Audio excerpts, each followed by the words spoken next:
Just checking out some clips of Oscar De La Hoya reminding everybody that he is a multi-division, multi-time champion, and he's coming back to the sport of boxing.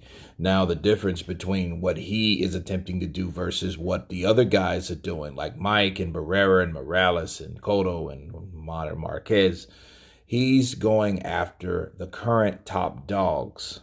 Okay, so a lot of people, I think, should take that into consideration of what he is saying, what he wants to do.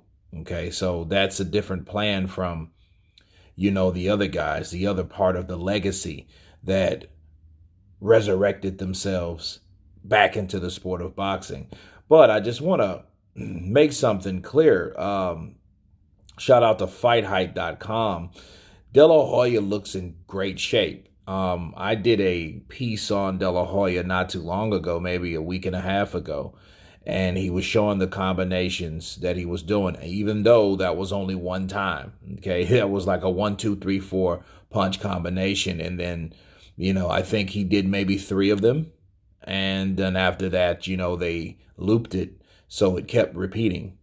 Now, I don't know what type of shape he is, but what I see abs, okay? As you guys can see, I see abs. I see a guy that looks like he's been working out, that looks like he stepped away from the bread at the dinner table. I don't know about, we've heard about the past and the inner demons and the alcohol and all that stuff, but this guy looks focused. He doesn't look like bad. I never looked horrible, okay? De La Hoya was never that guy that looked bad. But I can say this, compared to what De La Hoya used to be when he was fighting, I didn't see those abs before. In fact, he got knocked out with a body shot because he did have a soft, center.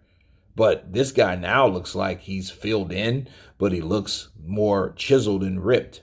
Now, that's an accomplishment all by itself, because a lot of people, especially boxers, they fight and they put in the discipline while they're fighting. But then once they get out of the sport, they go to shit. They're nothing like the version of them when they were fighting, when they were, the competitors of yesteryear. They look nothing like that. But De La Hoya is showing that, hey, he's holding his own. In fact, he looks better. So that's good for him. Now, I don't know how good he will do. I am very interested. Of course, that's why I'm doing the video, but I would like to know what De La Hoya had left. I do feel he left the sport quickly after that embarrassing defeat by Manny Pacquiao, and then it takes time for a fighter to come back. Look at Mike Tyson. He, even longer, but he's back. He's out training. And I think this resurrects some of that competitive spirit in these guys, if not all of it.